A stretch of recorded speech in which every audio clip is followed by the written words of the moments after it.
নমস্কাৰ সকলোলৈকে মোৰ অন্য এটা কেকৰ ভিডিঅ'লৈ আপোনালোক সকলোকে স্বাগতম জনাইছোঁ। এইকেইদিন একেবাৰে ভিডিঅ' আপলোড কৰিব পৰা নাই যিহেতু বহুত বেছি ব্যস্ত হৈ আছিলোঁ। যিসকলে মোক ভালকৈ জানে তেখেতলোকে জানে যে মোৰ ঘৰত এটা প্ৰগ্ৰেম আহি আছে, যাৰ কাৰণে মই খুবেই ব্যস্ত।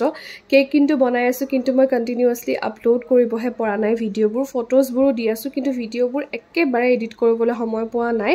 এইটো কেক আছিলে আপোনাৰ হাফ কেজি কেক। এইটো অৰ্ডাৰ কৰিছিলে মোক আমাৰ কাষৰে বা এজনীয়ে, মানে ওচৰৰে বা এজনীয়ে, আৰু তেখেতে কৈছিল যে মোৰ কোনো অকেজন নাই, মই জাষ্ট খাবৰ কাৰণেহে তোমাৰ পৰা কেকটো অৰ্ডাৰ কৰিছোঁ। গতিকে তুমি যেনেকুৱা ডিজাইনে যি ফ্লেভাৰতে বনোৱা খালি বনাই দিলে হ'ল, চকলেট ফ্লেভাৰ নালাগে বুলি কৈছিলে। গতিকে মই এই কেকটো পাইনএপল ফ্লেভাৰতে বনাইছোঁ, যিহেতু মোৰ বেষ্ট চেলাৰ হয় পাইনএপল ফ্লেভাৰটো আৰু ময়ো ভাল পাওঁ।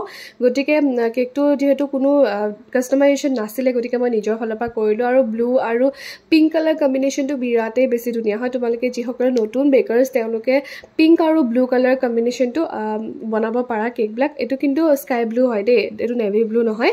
তাৰপিছত এনেকৈ বনাই কৰি ধুনীয়াকৈ গৈ আছোঁ, আৰু আপোনালোকে মোক অৰ্ডাৰ কৰি থাকিব। সকলো ধৰণৰ কাষ্টমাইজেশ্যন এভেইলেবল আছে, যেনেকুৱা ফ্লেভাৰতে যিকোনো ডিজাইনতে সকলোবিলাক পাই যাব। ছেমি ফণ্ডেণ্ট হওক ফণ্ডেণ্ট হওক সকলো ডিজাইনতে পাই যাব। আৰু এইটো মোৰ আজিৰ কেকটোৰ ফাইনেল লুক। এবাৰ বাহিৰতো ভিডিঅ' কৰিম, মোৰ স্ক্ৰীনৰ নাম্বাৰটো দি থৈ দিম। ফেচবুক হোৱাটছআপ সকলোতে নাম্বাৰবিলাক আছে, অৰ্ডাৰ কৰি থাকিব। আৰু কোনোবাই কেক শিকিব বিচাৰিলেও মোৰ তাত কেক শিকিব পাৰে। মই অতি সোনকালে 5th বেটছৰ কেক বেকিং ক্লাছটো লৈ আহিবলৈ চেষ্টা কৰিম। পাৰিলে মই পূজাৰ আগতে কৰিম। আৰু এয়া আজিৰ পেকিং ভিডিঅ' এটাও বনাই দিম বুলি ভাবিলোঁ। মই মেক্সিমাম কেকবিলাক ৰিবন দি বান্ধি পেলাই দিওঁ, যাতে তেওঁলোকে বক্সটো খোলাৰ সময়ত তেওঁলোকৰ মুখত এটা হাঁহি থাকক যে ইমান ধুনীয়াকৈ মানে দিছে বুলি। আৰু কৈছে নহয় মোৰ সকলোতে নাম্বাৰ দিয়া হৈ আছে, মোক কণ্টেক্ট কৰিব। আজিলৈ আহিছোঁ, বাই।